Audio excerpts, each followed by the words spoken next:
Welcome to the Critical Few Actions to Improve Your Business podcast. I'm John Downs and I'm here to help you cut through the overwhelm and prioritise what matters most to improve your business. Let's get started and discover the critical few actions that have the biggest impact.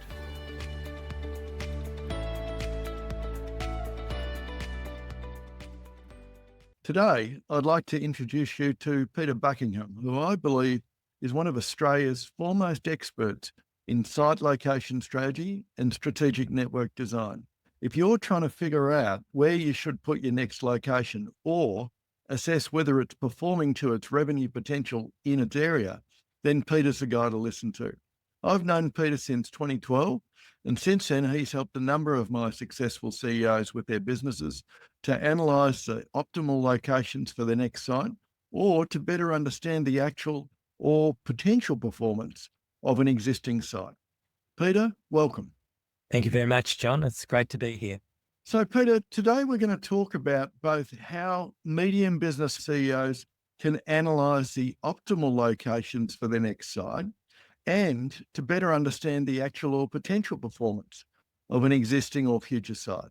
But first, tell me a little bit about network planning and demography in general. How did you first get into deciding where to put sites and how to assess a site's performance? How did that journey evolve? Okay, well, thank you for the opportunity to have this chat today, John. Look, I've been at this game a long time, and I guess my start off was I worked for Caltex for 20 years. And one of my roles in Caltex was property manager. I'd done various roles in all different states in Australia. I was wholesale manager, Western Australia. I was country sales manager for Victoria. Different roles, and I became property manager about 91 for Victaz South Australia. And my life at that stage was, how do you decide where to put service stations? I was fortunate enough to go overseas for a year with Caltex and actually develop the processes which we introduced to about 40 different countries, right from sort of developed markets like Australia and New Zealand and maybe South Africa, right through to Tanzania, Kenya, countries that Caltex operated in worldwide. I guess at the end of that, my Caltex career sort of slowly changed, and I at one stage was selling off all the terminals that Caltex had after Caltex and Ampol merged. And that led to, must have been too successful because like everybody, you hope one day that they're going to send you away, and they did. And I'd already started, I'd organised to start spectrum analysis in conjunction with another gentleman. And at that stage, we were actually operating a small company. So I guess I finished on a Friday, had a little headache on the Saturday, and was at Spectrum on the Monday. So my midlife change of job or crisis or whatever you want to call it. So since then, Spectrum's now been going over 25 years, and we are a group of 8 people, staff. I have 8 staff, and we're all about how to help make better business decisions. And our normal motto is using data to make better business decisions. So much of that comes across with site selection, territory planning. We do a lot of work with schools, anything that needs data and demographic type work to make a better decision than just standing there with your wet finger in the air. So that's how I guess I got to it. And we've been pushing it fairly heavily for many years. And we've been major in franchising for a long time, and we're now quite strong in school as well. So that's sort of my many years of experience leading to where we are today. Well, and again, that experience in the franchising sector, which you're extremely well, highly regarded as best practice in the industry.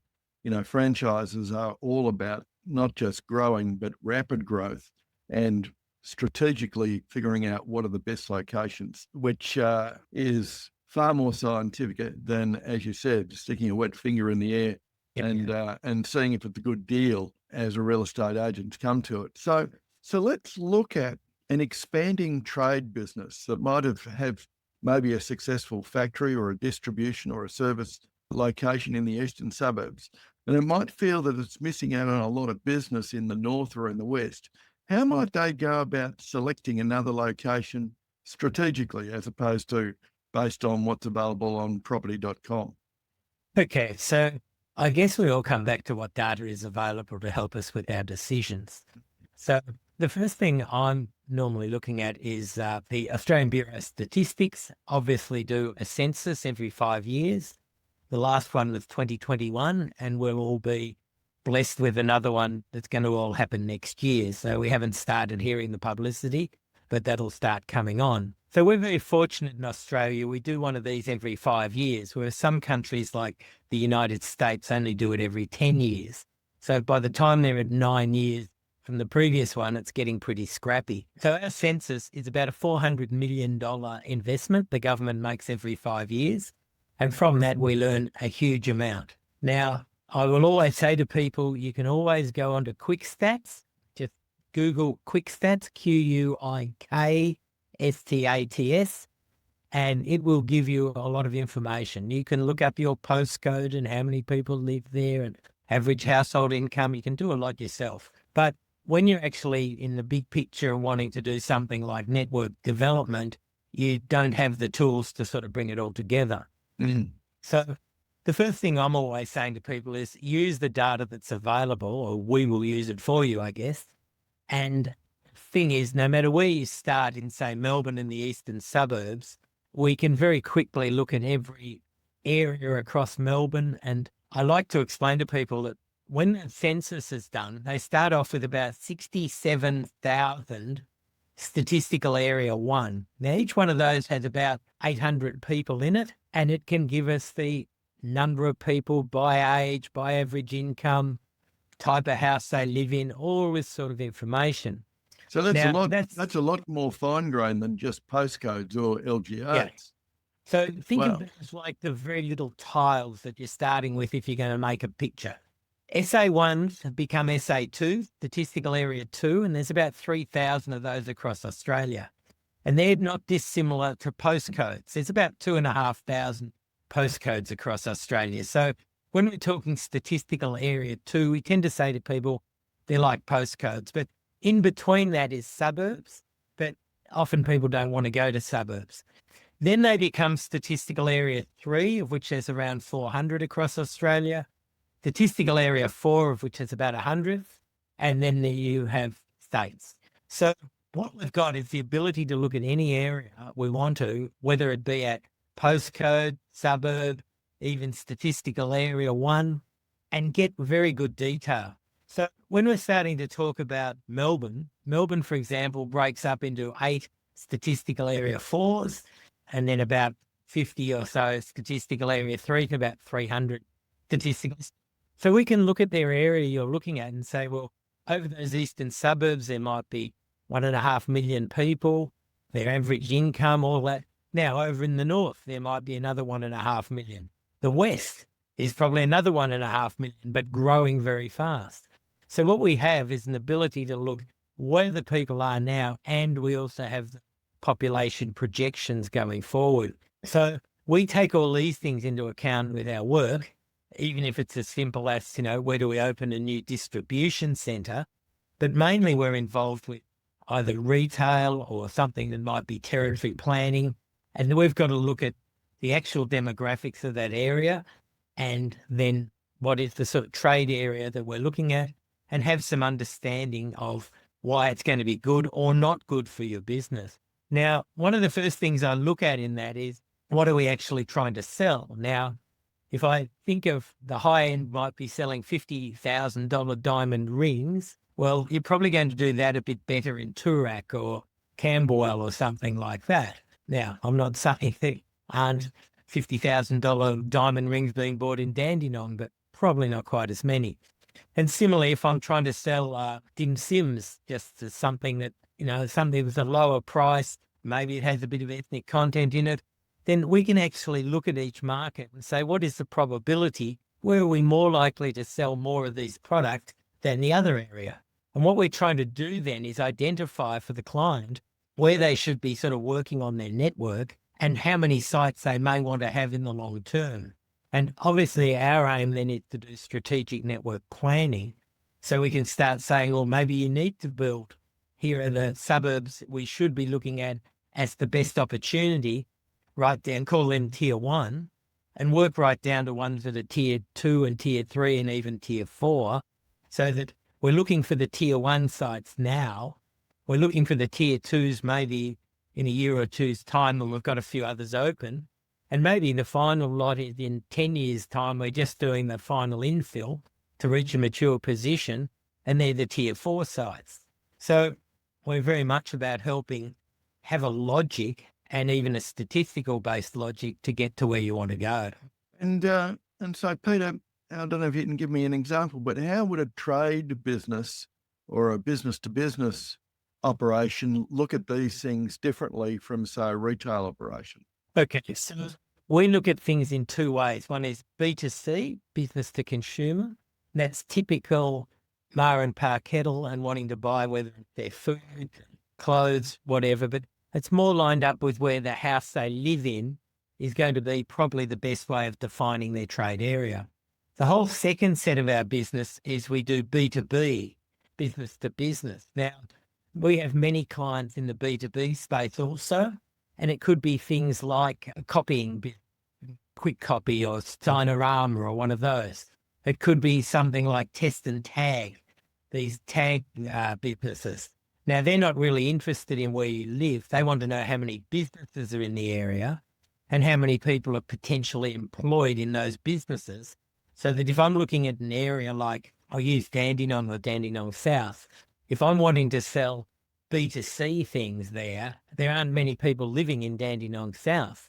But then if I'm someone in a B2B business, then that area is probably fantastic for me, because whether I'm having to do test and tag, whether they're the people are wanting to buy printing and all the different things, that's what around that area. So we'll often look at areas, any area, and we can actually come up with a formula that might say there is 80% of the potential for what you're trying to sell in that area is to the B2C market. So I might be selling food, and 20% is to the B2B market because they need to buy some food for lunch. Then I could go into Dandenong South and I'll probably be saying, well, 90% is related to the B2C market, how many people are working there and want to buy their lunch, and only about, or even a couple of percent, if that, are actually going to buy their food in that area because they don't live there. It's just purely about the B2B component. So that can be calculated for every postcode or suburb across Melbourne or Australia to see what the different composition is. Right.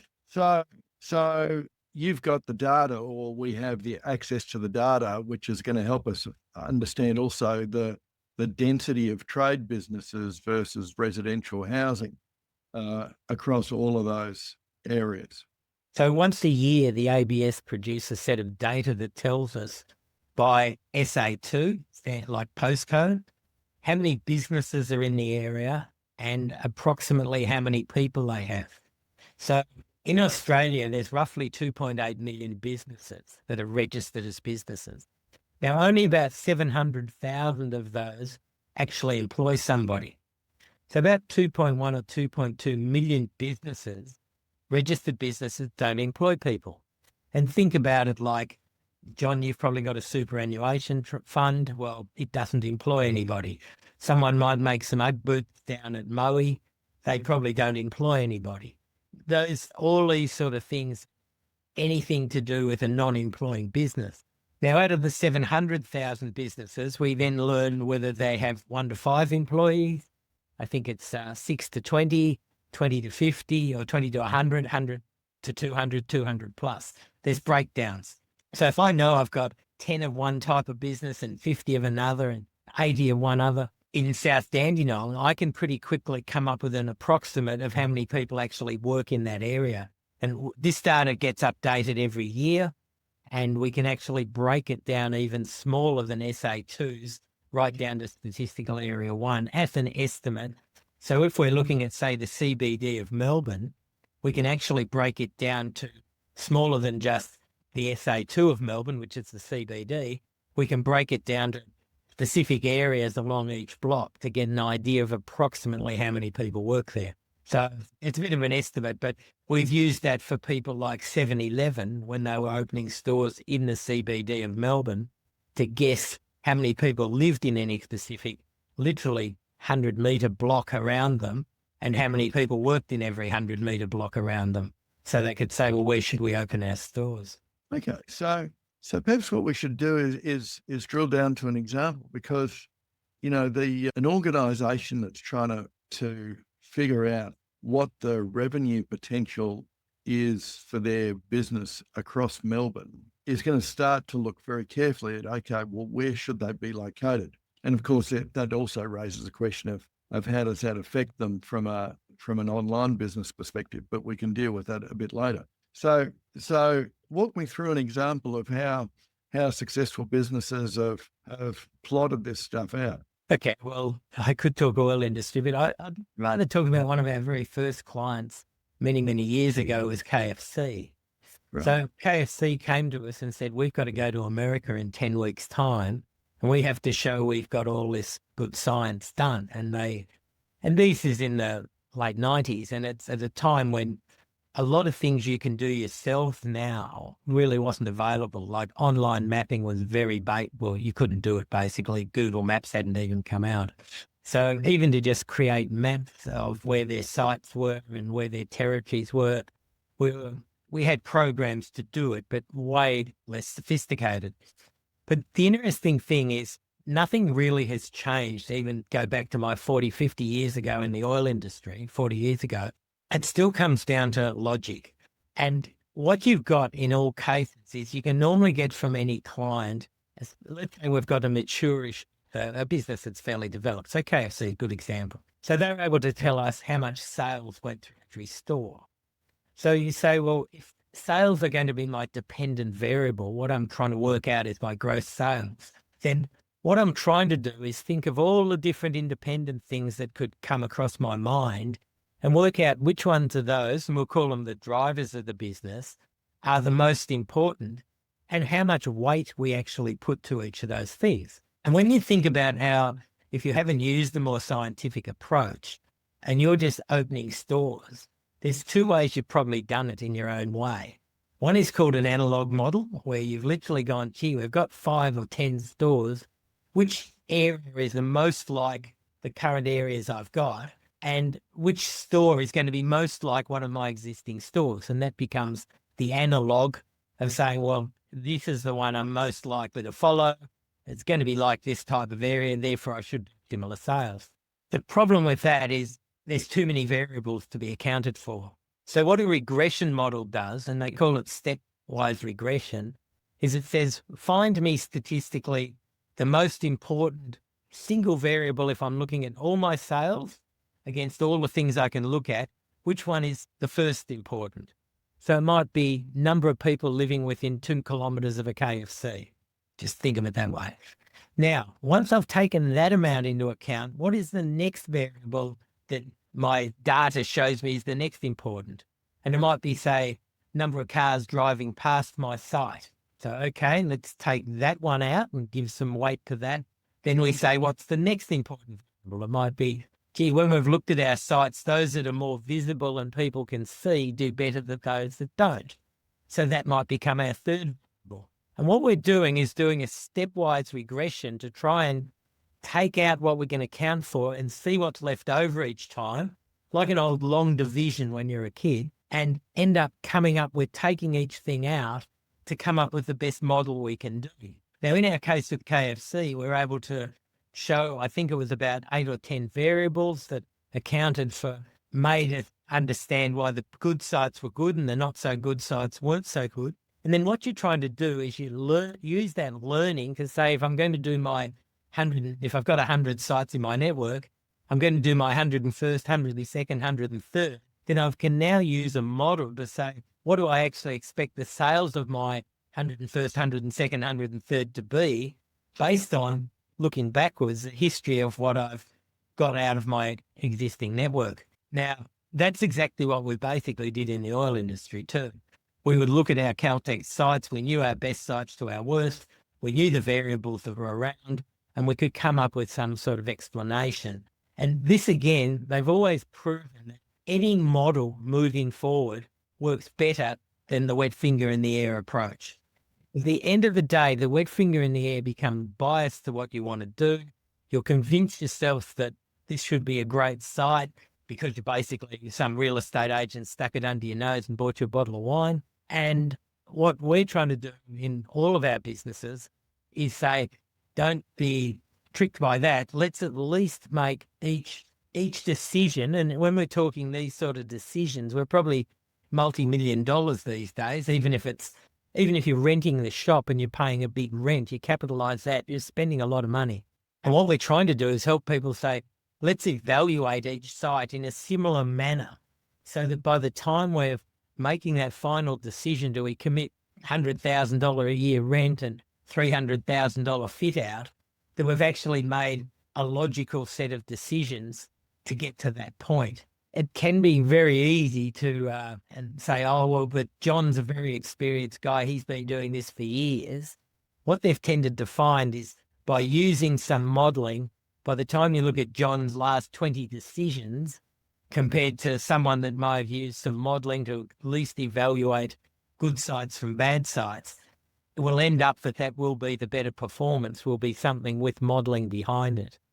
And I think we all have had those sort of sagas. Well, look, I think we're all victims of positive confirmation bias, where we start looking for all the things that actually agree with the decision we're about to make, whether it's a new site location or a life partner. And some of those are flawed. But I guess what I'm also hearing you say is that by using the modelling and understanding perhaps the density of residents or the density of businesses of a particular size, you're also in a position to actually project what you expect the revenue potential is of sites and how you would compare those. Absolutely. So I've always said to people, our work, and back in my old industry days, was how do we predict the gross revenue? Because after you've got the gross revenue, people then say, well, I want to do an ROR or an NP, net present value, or whatever calculation. It doesn't really matter what they want to do. But you think about what is the biggest risk you have going forward. Now, I say to people, I can do a P&L, a very basic P&L in 6 lines. It can't be much simpler than sales going in, coming through, cost of goods sold, rent, labour, and other.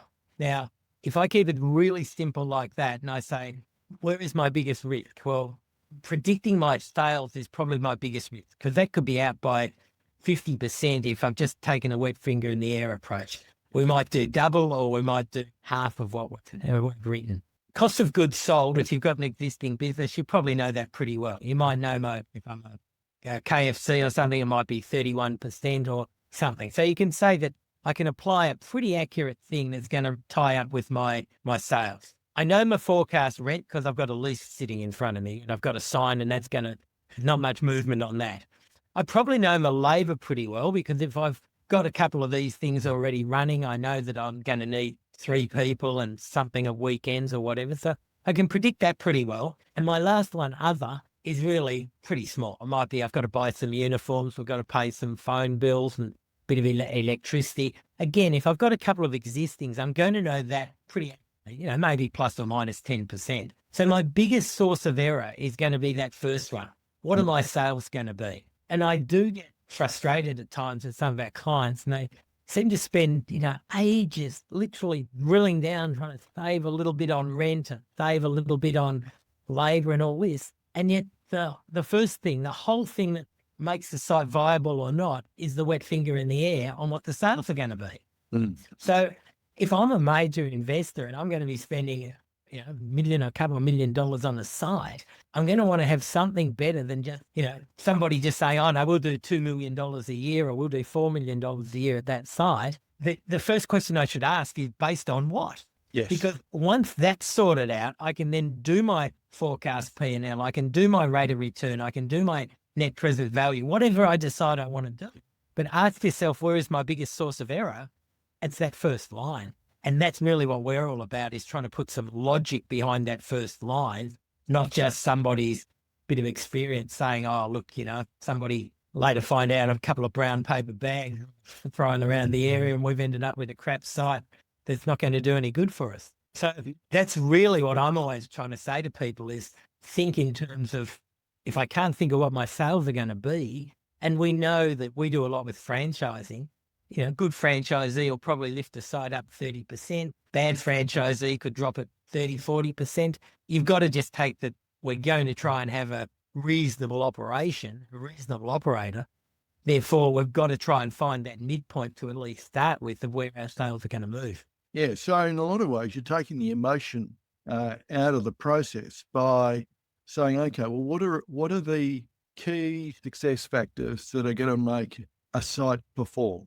It's going to be the number of businesses in the location, or it's the number of residents in the location, the number of consumers of your product in the location, the visibility of it, the foot traffic, the road traffic, whatever.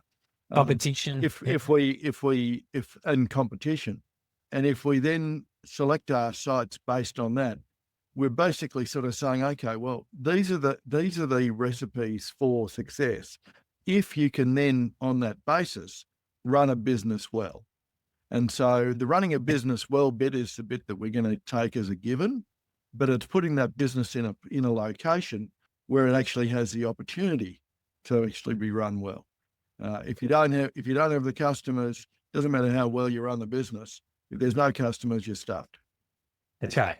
You can have a lovely business sitting out in the middle of 100 miles north of Melbourne, sitting in some little country town, and great. I'd much rather have it in Bendigo or Ballarat if I was going to go to a country town to run something than in Euroa or something like that, just purely on the numbers that are there. Yeah. I often explain, when I was in the oil industry, there used to be a company called MPSI. They're international, and they were all about modeling service stations worldwide. And they used to have things in 4 brackets. They would call it, firstly, the dirt strength. And the dirt strength is all that stuff that's demographically related, all those things we can see and measure. So dirt strength would be like population, average income, traffic going past, all those sort of things that if I go and stand in a place and with data around me, I can actually measure. Then their second part was they said, okay, we've picked that this is the areas we want to go in through the dirt strength.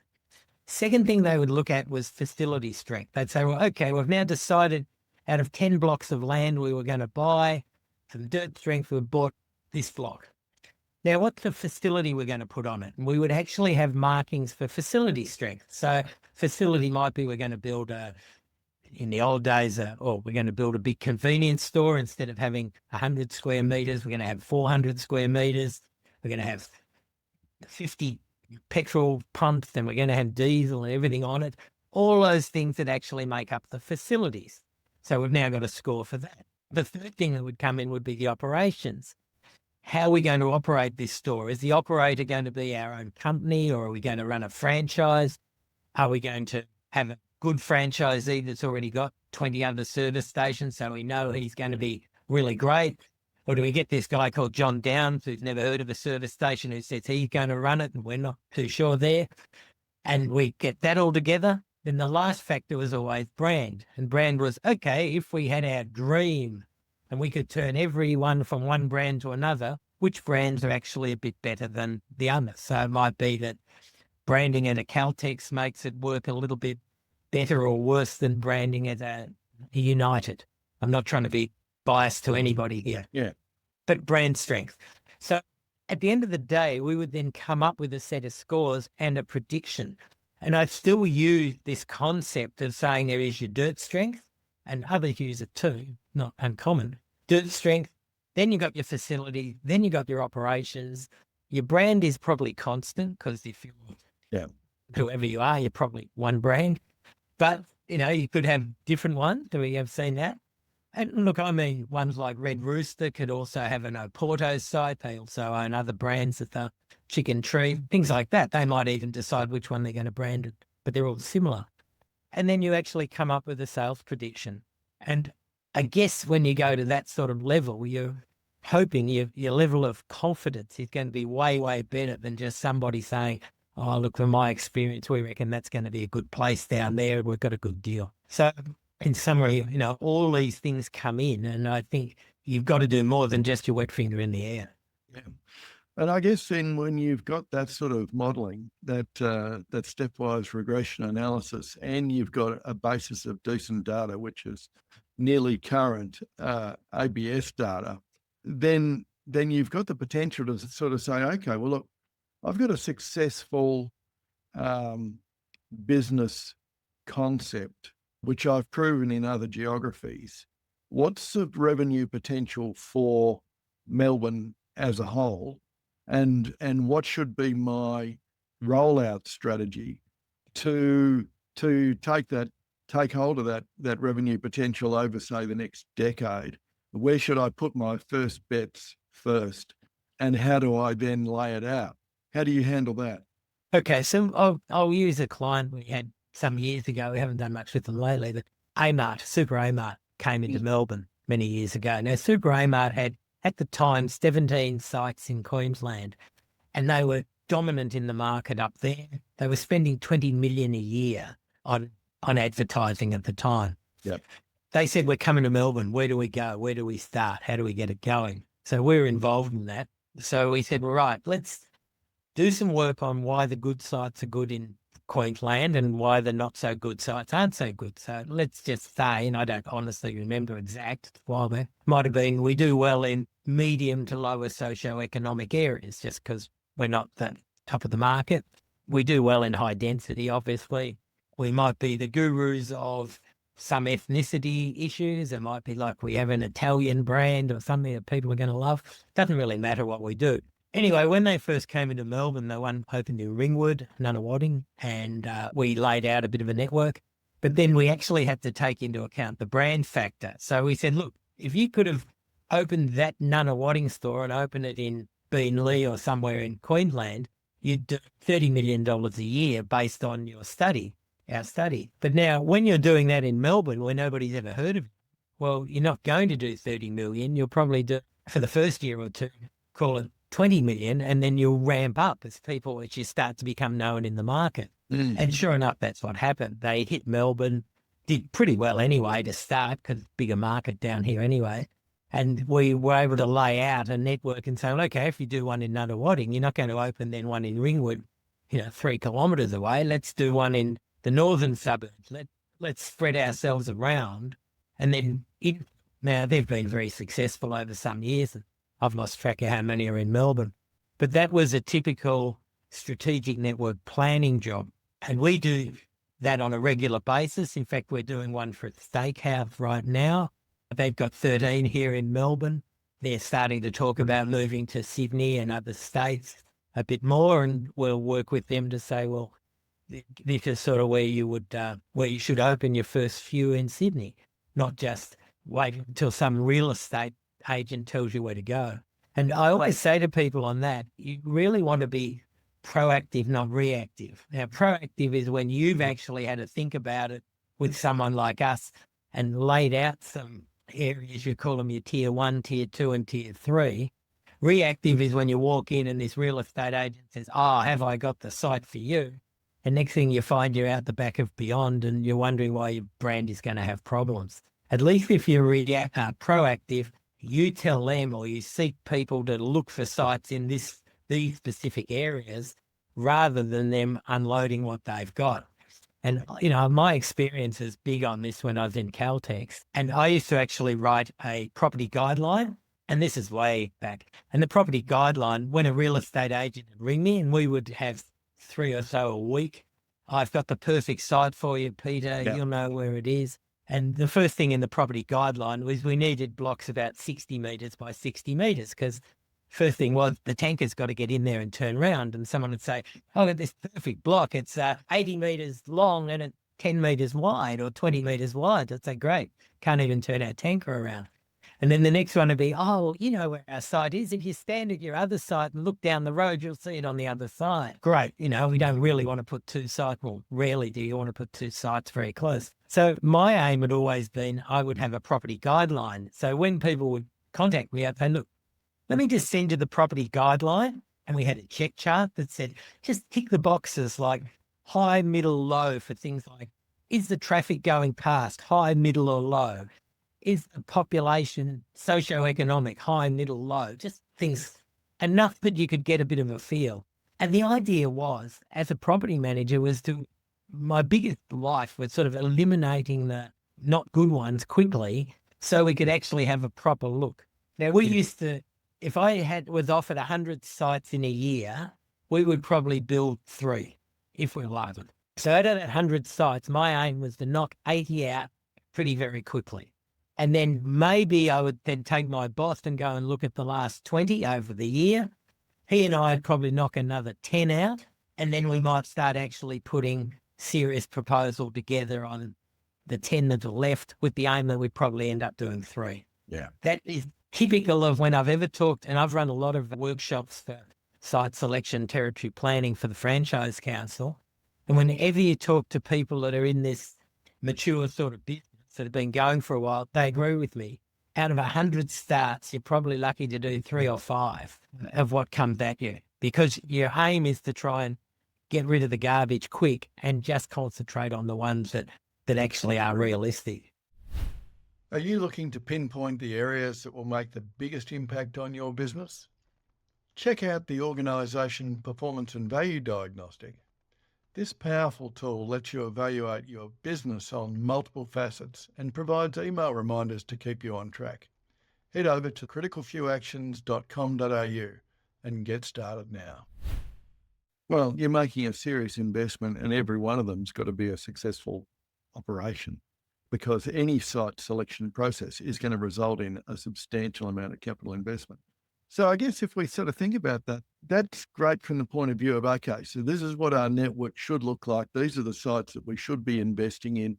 This is how we whittle out the 100 down to the 3, which is fantastic. If I've now got a location and I've been operating that for a number of years and it's doing okay, I'm not planning on going anywhere, there's always going to be the question that's sort of sitting in the back of my mind is this site living up to its potential? And more important than that, what's going to happen to it over the next 5 or 10 years? And I guess this sort of question was sparked by some of our conversations about the schools work that you've been doing recently. So how can I address that? Am I meeting revenue potential? And is that revenue potential going to increase or decrease over the next sort of 5-10 years? And what should I do about it? Okay, well, How do you help with the crystal ball? Yeah, what you should do is a little harder, but the ABS put out every 5 years, they put out population projections by small area. Okay. And it's done for a group called Geoscience. It used to be done for the Department of Health. And why it was done for the Department of Health previously was, where do you decide where to put hospitals and things like that? Yeah. So the last lot of data, it comes out every 5 years. And the previous one was October 2019, just before COVID. And then the last one's come out in October 2024. And what it tells us is what the population projections are from now, or actually from 2022, because it started off the back end of the 2021 census, out to 2032. And it gives us by age group, 0 to 4, 5 to 9, 10 to 14, etc., right through 100, how many people are expected to be living in that area at any time. Now, as you know, John, we do a lot of work for schools as well. And we've now done probably 70 major independent or Catholic schools where we do a study for. And one of the biggest parts of that is where are the students going to be coming from in the next 5 and 10 years. And this data is absolutely important for that, because I'm just going to sideline slightly. In Australia, our demographics after COVID are changing. And the one thing that's happening is our fertility rate has dropped quite significantly. People might know that we had a baby bonus in 2004. Our fertility rate at the time was 1.5. What do you mean 1.5? 1.5 children per couple, let's say. Oh, I see. Right. So yeah. 1.5 children were born per couple. The end of that in 2008, it reached 2.02. So basically, a couple would produce 2 children. And this was our treasurer, Peter Costello, doing the baby bonus. And since has dropped back to 1.5 now. And in these higher socioeconomic areas, it's actually near a 1.1. So if we're looking at the Melbourne's eastern suburbs, out through Hawthorn, Camberwell, out through here, these areas, you're going to find that the actual number of children is actually going to drop. And an area like Toorak, for example, is going to drop about 10% of the number of school-aged children over the next probably about 8 years. Now, The opposite to that is obviously what's happening out in your Werribees and your Wyndham area, and also what's called Southeast, which is down near Clyde. They are going ballistic. And when I look at the numbers of school children, I think it's going to drop about 3,000 school children less in what's called the Inner East SA4, Statistical Area 4. And there's going to be like 25,000 more school children in the Wyndham Werribee area, and about 11,000 more school children in the Clyde Southeast area. But then again, it's going to drop about another 5,000 down on the Mornington Peninsula. So the point of this is there is data there that even when we're going to think about what are we going to build, whatever we're trying to sell, there is good data to tell us, are we in a growth area, or some of the things we're trying to sell is actually a negative market and it's going to get harder. And I guess thinking of that, when let's say I was selling school uniform blazers for major schools in Hawthorne Kew area, well, guess what? We're probably not going to sell as many uniforms in 10 years' time as we are now. Yes. Now, the other option for those schools is to try and get more kids to come from further away to come in. But that's a complete other story. I'm happy to take up at another time. So the data that's coming out and available does give us population estimates and where they should be in the next 10 years, let's say. And that then gives us a very good indicator or some inputs as to what their buying behaviour might be, regardless of whether we're talking about flat screen TVs or fast food, school clothing, workwear, and so on. The other thing I just want to touch on retail, because that's where we started this, is there's really three types of retail, if any of your customers are thinking of going into retail. So the first is obviously shopping centre, big shopping centre, starting at Chadstone, Eastland, all this. So they are an animal unto themselves because you're a bit at the whims of Westfield and these type of companies. But let's be honest, they do sell a lot of product through these shopping centres because that's what they're built to do. And shopping centres have been growing for many, many years, very strongly. So if we're dealing with people who want to go into shopping centres, you're looking at things like data on every shopping centre, moving annual turnover, the gross leasable area, retail, how many people actually come visit that shopping centre every year. So there's your starting point of your data on shopping centre. The second type of retail, it is probably the main second, is shopping strips. So whether I'm going into Camberwell, Box Hill, Bentley, wherever, there is data again. We create our own thing called strip locator, where we've actually got some measurement of how many shops are in each strip. And on the other, and also tie that in with the demographics. We know how many people live in the immediate area. So that's the second type of shopping that's very easy or is very common. Now, the difference between the two is shopping centres, you are at the whim of a Westfield. You probably are only given a 5-year lease. You're probably told at the end of that 5 years, if you want to have another lease, pay up a whole lot more money and spend money on your shop. And they've got you a bit pretty tight because at the end of the day, if you don't like it, you can leave. But if you've gone and spent $200,000 fitting out your shop, you're not real happy about that idea. So the second one being shopping strips, well, at least you're more discussing it probably with a one-on-one landlord or something. You might be able to get, instead of a 5-year lease, which is pretty common, basically the standard in shopping centres, you might get 10-year lease with a couple of options or whatever retail. So you've got more security probably in a 10-year in that type of shopping strip, but that probably doesn't do the same amount of sales as a shopping centre does. So you've got this way up. Then the third type is really what we call a drive-through or a freestanding drive-through. So think of a service station, think of a McDonald's, think of a KFC. You know, they're obviously sitting in a presence. They attract the customer in. They've got car parking. They're a destination. And then if there's a fourth type, right, these days it's developed over the last 20 years, it's the homemaker centre. So again, they've been built to be bulky goods. They've been built to be 500 or 1,000 square metre block, and they're not dressed up or flash with, they're there to sell. And obviously when you're starting to do a bigger size product, be it a Super A-Mart or a Barbecues Galore or something like that, you're wanting the size to be able to do it. And these days, the biggest generators, and we always talk in terms of generators in homemaker centres, the perfect homemaker centre probably starts off with a Bunnings. That's the customer number one, a Harvey Norman number two, and then, you're starting to get a couple of other really popular ones in behind that. And then you get fitted out with all your Captain Snooze and Sleep Makers and all of this fitted out. And we even got to the stage where we've actually given them ratings of every one based on what's in there. So really, if you're going to think retail, you've got to ask yourself, where do I actually want to go? Am I heading for shopping centres? Am I heading for shopping strips?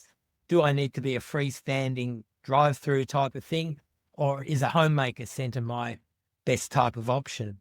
Absolutely. And each of those have their own, they're different, very different. But and some things is obviously much more practical in one than the other, whether you're in a high destination sort of location that really means that you can go anywhere because people will come to you, or whether you're a sort of something that's more of a sort of an immediate thought, convenience thought, like a 7-Eleven where you want people to come past you. Yeah. Yeah. So they're the things I try and get people thinking about. And when we're doing a client, we sort of define with them, who are they and what is their sort of main aim? And obviously it directs the whole way you're doing where to put your sites. Yeah. Yeah.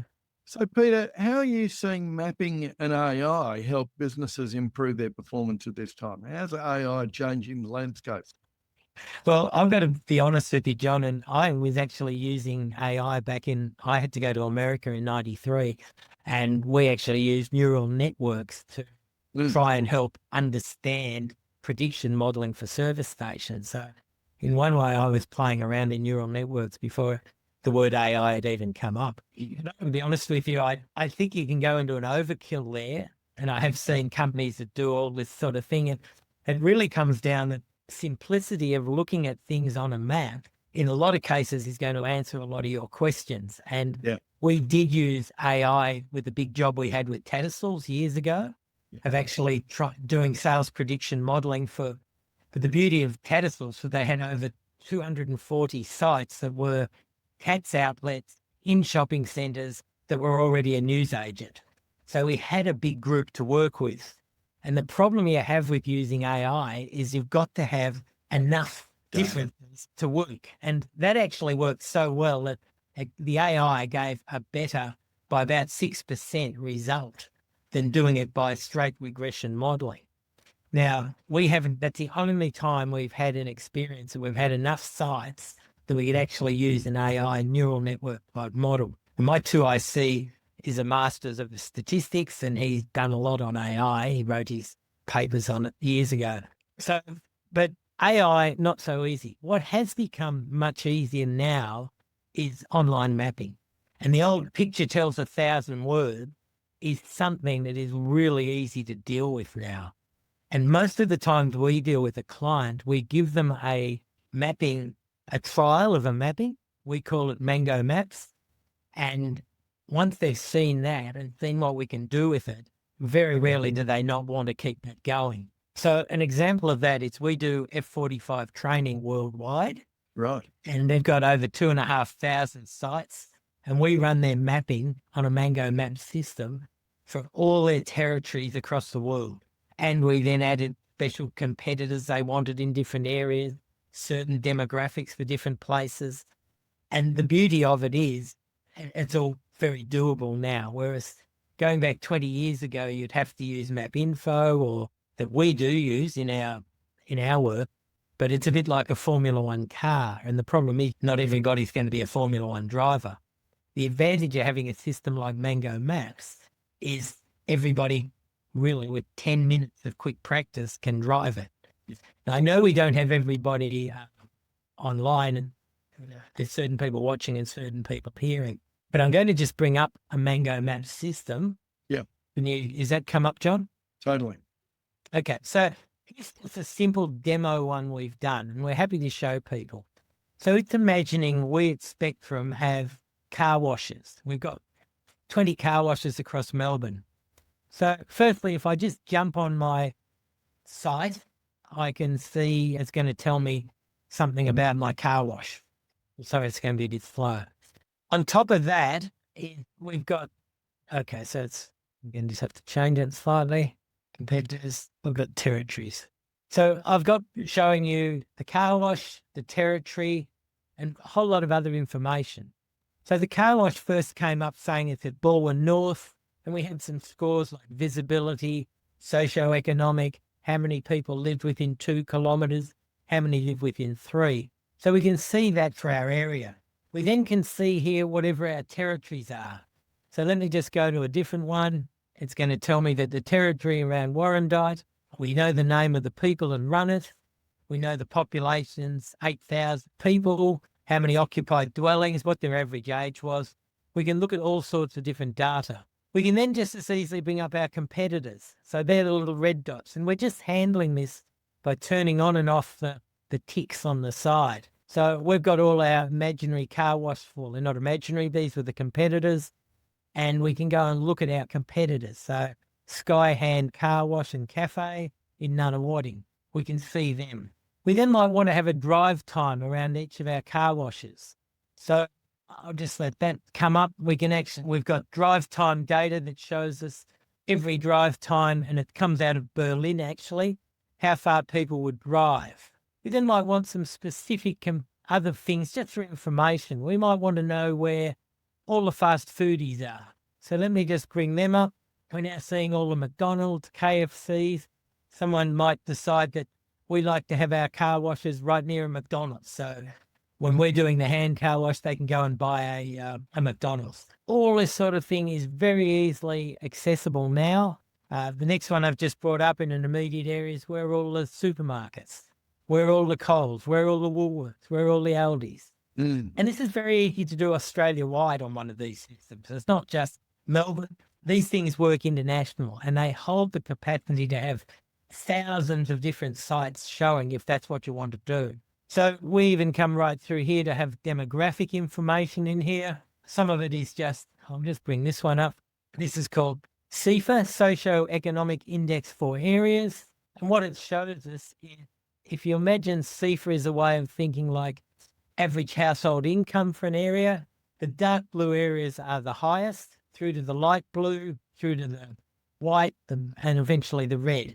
And everywhere in Australia has a score. So we can know what is the socio-economics of an area. Now, Mr. and Mrs. Average live in a score of 1004, and we can tell that Camberwell might be 1125, Dandenong might be 890, and everything Australia-wide gets a score in between. So the point of this I just wanted to touch on is mapping has become really easy, and anyone I'm working with, be it territory planning or site selection, we will normally put everything on a mapping system so they can see it, and it just makes your life so much easier, right down to even showing territories for people so they can see, what the exact territory is, print the territory off, sell the territory if you're a franchise. It's all become so much easier with the mapping. Yeah, well, this really changes the landscape from the perspective of where should I put sites? How should they perform? If they aren't performing at that level, what are the factors that are driving that? Is it location? Is it demographics? Is it operator? Is it branding? Is it marketing? Is it drive past? Is it foot traffic? That really helps drill down on what are the factors that are helping us be successful, or why aren't we being successful, which then informs the decision, as you said. How do we use data to inform our decisions around, okay, well, what are our rectification strategies? What are those critical few things that we should do to actually help us rectify the situation or bail from the situation? Yeah. Well, John, we used to, when we do a big job like a KFC or a Tattersalls or something like that, we would do what we call a quadrant analysis. And the quadrant analysis said, for every site, what does the model say it should do and what's it actually doing? So if you can imagine just drawing a square like that, you've got 4 quadrants. So your best quadrant are your stars. They're doing above the cutoff mark, and the model says they should do above the cutoff mark. In the oil industry, we would keep all of those. That was fantastic. Your quadrant below that is ones, if you think of an XY graph, are ones that the model says they should be doing well, and they're not doing all that well. Yeah. Well, that is Do we need to rebrand it, repaint it, change the operator, do whatever? At least we can think that way. The ones in nearest the XY in the close are ones that says the model says you're not going to be doing very well and you're not doing very well. We call them the dogs. So what happens with the dog? Eventually, maybe you got to put the dog out of its misery. So we would then say, okay, they're the dogs. And then the ones above that said, the model says you're doing well. Sorry, the model says you should be doing a lot better than you are. What do we need to fix it? Sorry, I misdescribed. The one on the other side is you are doing well. We didn't expect it. We didn't expect So we it. lay back and enjoy that. That's great. They're great. Not going to shoot ourselves in the foot. But the other one up above is saying the model says we should be doing a lot better than we are. What should we do to fix it? Now, in my day in Caltex, we would do this same work and we would literally sell off 3 dogs, sites that not doing well, models saying not good. And we owned land that was in, high value land in metropolitan Melbourne. And then we would be allowed to take that money and go and build 1, if not 2 new service stations. So inevitably we'd be selling off the sites around Camberwell, Hawthorne, many of those sites that were worth millions of dollars because of the land. And then we'd be building new sites out in the outer suburbs where the people now were living. Yeah. And that's called a quadrant analysis. And we've done that sort of practice for people for many, many years. And we highly recommend it as part of a sort of a statistical sort of analysis of a full market analysis of a network. Well, this has given us a really good insight to how people can de-risk these substantial investment decisions around what location, what's going to help it be successful. If I'm already in a spot and it's not performing, what do I do about it? If I'm in a spot and it's doing well, what's going to actually happen over the horizon? I guess that then gets to our final question, Peter, and that is, if a founder or a CEO is looking to start utilizing mapping and network and demographic analysis to help improve their business, what critical few actions should they start tomorrow if they did nothing else? Oh, dear, I don't know if that's it. I would say give us a call, but that's just a bit biased, of course. But the thing is, I go back to our motto is using data to make better business decisions. Now, they may decide they want to put on their own analysts and actually invest some money. And I always say to people, especially at schools and things, if you think of this type of work as an expense, you're never going to do it. If you think about it as an investment, no different to any other investment you make in your business, then it becomes a much smarter decision. Yeah. Because as an investment, it's saying, well, I'm investing money now to make better decisions over the next 6, 8, 10 years. Yes. And, I'm amortizing it out over that period. And this is very much what we say to school. You only need to do this sort of study once every 6 years and get the mapping ongoing, and you will sort of use it for the next 6, 8, 10 years going forward. So I guess I say to the founder or the CEO, if you want to just keep using your wet finger in the air and not investing anything in better decision making, that's your call. I've also been the expert witness in a couple of cases where, especially in franchising, where somebody had said to someone, oh, you'll do this amount of sales, and it didn't happen. And it all ended up in court. And it was never our work. It was really no work ever done, but somebody just pulling a number out of the air and saying, oh, you'll do $2 million a month or a year or whatever they're going to do. And it all ended up in a big legal battle. Now, that's not happening much now because the franchisors have learned teach your people not to say anything. And what you've got to say is, if you want to guess what your new site's going to do, we can tell you about some other sites in our network, especially if we've got some company owned. We can say, look, you're wanting to open a site in Ringwood at the Eastlands. Well, come and I'll show you our sites at Chadstone, Northland, whatever. And yes, I can tell you because they're our company sites, they're doing X, Y, Z of sales. You then make your own decision what you think the one you're going to do at Eastland's going to be. That's all good. What you don't do is you walk in there and go, oh, because our Northland site, our Chatty site, our whatever site are doing this, and this, we predict you at Eastland are going to do $1.5 million. Your next question after that is practice saying Your Honour after every sentence, because that's where you'll probably end up. So our thing is, if you're going to have a network and you're growing your network and you think you're going to do it just by gut feel, driving around, thinking things are easy, I can only say the long term is not good doing it that way. And most of it may be able to drive around Melbourne that are probably listening to this podcast, but we work nationally and internationally. And the issue then comes is you might know Melbourne pretty well, but how well do you know Sydney or somewhere that's, really hard to deal with?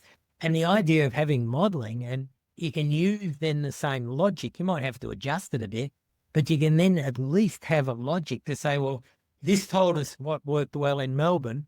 Therefore, let's look for similar places in Sydney demographically and try and learn from this as we go forward. And that's very much what we say to all these clients of ours all the time is have a network plan, have a strategic network plan, have some logic on what makes a good site good and a crappy site not so good. And let's try and make sure all our new sites fit that mold. And we're working forward in that way, not just work finger in the air. If you really want to kick off your strategic planning and work in a supportive environment with other CEOs and leaders, the CEO Masterclass in Strategic Planning and Implementation is for you. This 10-month small group course helps you craft your strategic plan, present it to a group of peer investors, and develop a habit of monthly implementation. Our waitlist is open now at criticalfewactions.com.au. Yeah, so I totally agree. The word finger in the air is not a recipe for success. Listening to your real estate agent based on what he's got on the books at the moment to sell you is probably not likely to also be a recipe for success, but probably one of those critical few actions when we're thinking about it is to start to do some analysis and get some data around why is your site that is working well at the moment successful.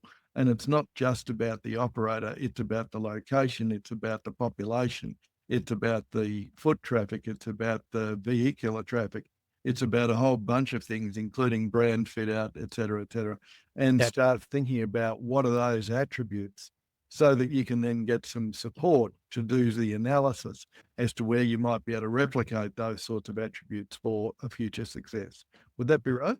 Look, absolutely. And I guess if one of my last words in this conversation is to be proactive, not reactive. And if you just say, look, everything we've done so far has been, well, you may have been partly proactive, you may have been partly reactive. But if you say, in the future, we want to be proactive and actually tell the real estate agents where we want to go and get them working for us like that, and not be reactive because they happen to have a store they can't get rid of on their books, they're trying to get us to take it on, I think you'll be making a lot better operation with your business. So that and, use data to make better business decisions have really been our mantras for a long, long time. Yeah. Well, fortunately, a lot of those insights you're actually incorporating into the ebook that will accompany this episode so that we can actually look at what are those key success factors and look at some of the ways that we can actually slice and dice the data. Peter, this has been absolutely fantastic. It's always a delight to speak with you. Thanks so much for your time. Thank you, John. Great to talk to you. Thanks for listening to the Critical Few Actions podcast. Don't forget to subscribe and grab the downloadables from the show notes. And if you found this episode helpful, I'd really appreciate it if you share it with your peers and your team. Stay focused and take action. The Critical Few Actions podcast, including show notes and links, provides general information only and is not individualised business advice, nor can it be relied upon as such. You must take responsibility for your own advice, decisions, and actions.